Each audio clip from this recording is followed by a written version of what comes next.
Tignan natin yung top view niya. Yan. Ayan, dalawa po yan. Ayan. Bali.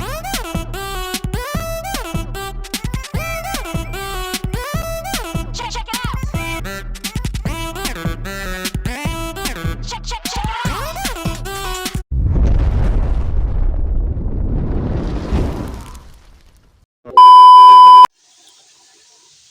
Ayan, good morning mga kamamay. Ang video po pala natin ngayon kung saan ay dito po muna tayo sa pagkain. Kung saan ang aming kaunting tindahan. Ayan, ang fried chicken nga pala. Parating ko lang din pala mga kamamay. Galing ako naghatid sa San Agustin ng pa-order naman kanina para sa elementary. Ngayon, yung ginagawa naman namin pa-order ay doon naman po ito para sa high school student ng Doroteo. Ayan guys, papakita ko po sa inyo yung aming ginagawa ngayon. Ayan, kitang-kita ng ating mga sinapay. Andito pala kami sa amin. Mga kamamay, ito na po nakaprepare na po yung ako lang nalas pambalot. Yung ating 50 pieces. Ayan, pupuntahan pa po natin yung mga tira pang niluluto. Ayan.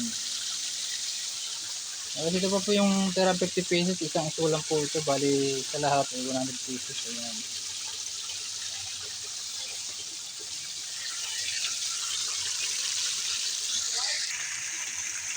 Ayan, bali dalawa pala ang ginamit, kakawaling maliit. So, itong kamamay.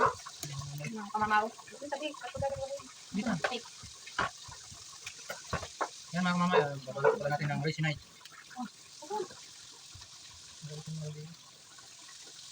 Wala yan, nakatake yan, take yan.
lang po ang 2 bilao. Ayan. Kasi sa amin po, affordable lang po yung aming fried chicken. 30 pesos lang po yung isang piraso. Ayan. Ayan. Hindi lang ako gumamit na nasa medyo madilim tayo kaya hindi maganda ang photos natin. Pero, napaka-okay po yan. Ayan. Halagang 1.5 yung isang bilao.